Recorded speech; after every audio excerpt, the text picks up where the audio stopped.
කැස් බෑව් එක ඉස්සෙල්ලා බලලා ඉමු ඊට පස්සේ කතා කරමු. මෙතන බලා ගන්න පුළුවන් ඔයාලට කැස් බෑව් වර්ග.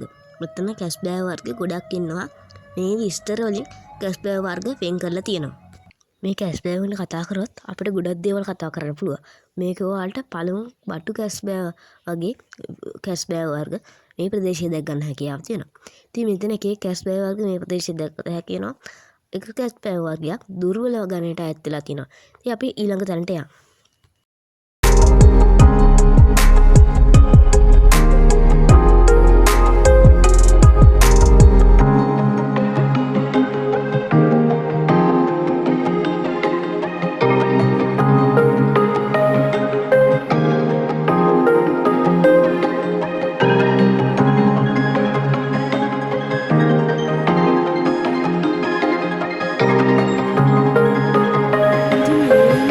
බිත්තර ඔයාලට බලා ගන්න පුළුවන් මේ බෝතලයක දාලා තියෙන්නේ මේක නම් ජීවයක් නැති වෙලා තියෙන බිත්තර දෙකක්.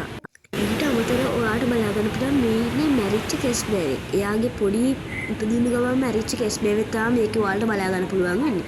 ඉතින් මෙයා දැන් මැරිලා. මේ තියෙන්නේ මම ඊළඟට බලපු තැන. මෙතන ඉන්නේ කැස් බෑ බිත්තර. මේ වැලි ගොඩස්සේ කැස් බෑව බිත්තර හංගලා තියෙන්නේ. බිත්තර දවස් 50ක් මේ බිත්තර පුපුරනවා. අපි ඉතින් ඊළඟ තැනට බලන්න යන්. ඊළඟ තැන තියෙනවා සුපිරි තැන. අපි ඉතින් වැඩි කතා නැතුව ඊළඟ තැන බලන්න යන්. ඊළඟට අපට හම්බුනේ පුංචි කැස් බෑව. මෙයාලා හරිය පොඩි. ඉතින් මෙයාලත් මම ඉක්මනට බලලා අපි ඊළඟ තැනට ගියා. ඉතින් මෙයාලා වැඩි දෙයක් කතා කරන්නේ නැහැ. මෙයා හරිම හුරු බූටි පොඩි කැස් බෑ පැටව. එහෙනම් අපි ඊළඟට තැනට යන්. ඔයාට මේ කැස් බෑව් බලන්න පුළුවන්. ඔයා ගාල්ලා වටින්නවා නම් ඔයාට මේ කැස් බෑව්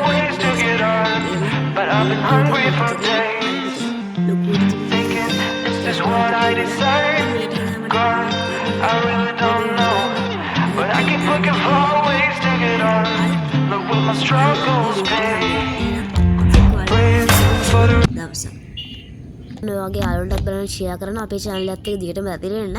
එහෙනම් අලුත් වීඩියෝ එකකින් හම්බ වෙමු. අනිවාර්යෙන් වීඩියෝ එක ලයික් කරන්න.